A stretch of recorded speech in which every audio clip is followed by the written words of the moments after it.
Sageforsaken here. Today we're looking at the Double Mech Military Mission Playset from Chap. This was a member's mark. Of course, kids 3 and up. And of course, you can see here the mech, I think, is much better realized than last year's version of this mech because they swapped out the arms and legs for arms and legs that are fully realized. Not only do the legs transform, and both arms have action features. The legs transform where you can have either mech style legs or tread style feet. The gripper on the hand and the missiles, but the reason I like this better isn't because of any of that. It's because there's not these giant cavities that were in the original design. I'll let you hear the sounds towards the end of the video. In the original design, had these cavities, kind of like you see these cavities at the top where the little missile bays are or whatever. The whole legs and arms had those cavities on the other version. So I think this is a big improvement, and I like the paint job, having 2 different color schemes. Same exact mech, by the way. Both mechs have the same exact, design. They did come with all sorts of other stuff on this playset. You have weapon sprues. You saw there was a drone. This weapon sprue that's built into it, I hate that this is the one that has the military gun that attaches to the base, because if not, I might have left that weapon sprue integrated. And you can see there's an elevator where the guy can come out and work on the mech or launch into the mech or whatever this elevator's for.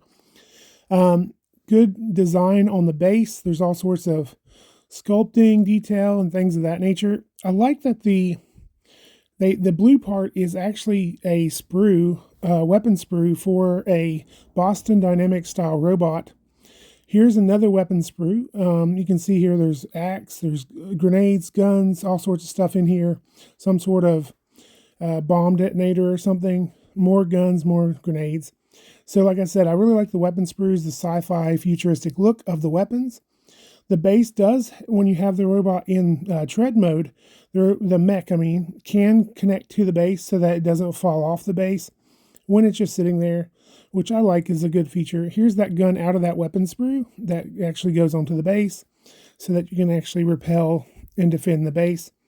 Here's the Boston Dynamics style robot, and this was a weapon sprue. This was genius. I've always thought that there's got to be a way to put more of this type of thing out. And the thing I hate about most companies is that they don't just sell this stuff as a standalone product. I would probably pay, $5 for this little thing if they sold it like that. Or, if Dollar Tree wants to get back in the Final Faction business, I would probably pay even more. Like I said, here is the weapon, actually the missile being fired. Basically the top missile fires, and the bottom missile is just being held there so you can reload your mech or whatever from the bottom missile, moving it up to the actual firing position. But besides that, these are pretty cool little mechs here. They're both the same design, different coloration. Here's the sound. Okay, and lights and sounds, of course. I put this blue weapon sprue back in here for the Boston Dynamics style robot. The weapons can be held by the soldiers. Even like a Fortnite figure will hold these guns, but they are kind of chunky handled. So some collectible style figures, you may not want to put these guns in those hands because they may break. And the backpack is very loose on this figure, just so you know. Like, comment, and subscribe if you like this video, and pour on the plastic.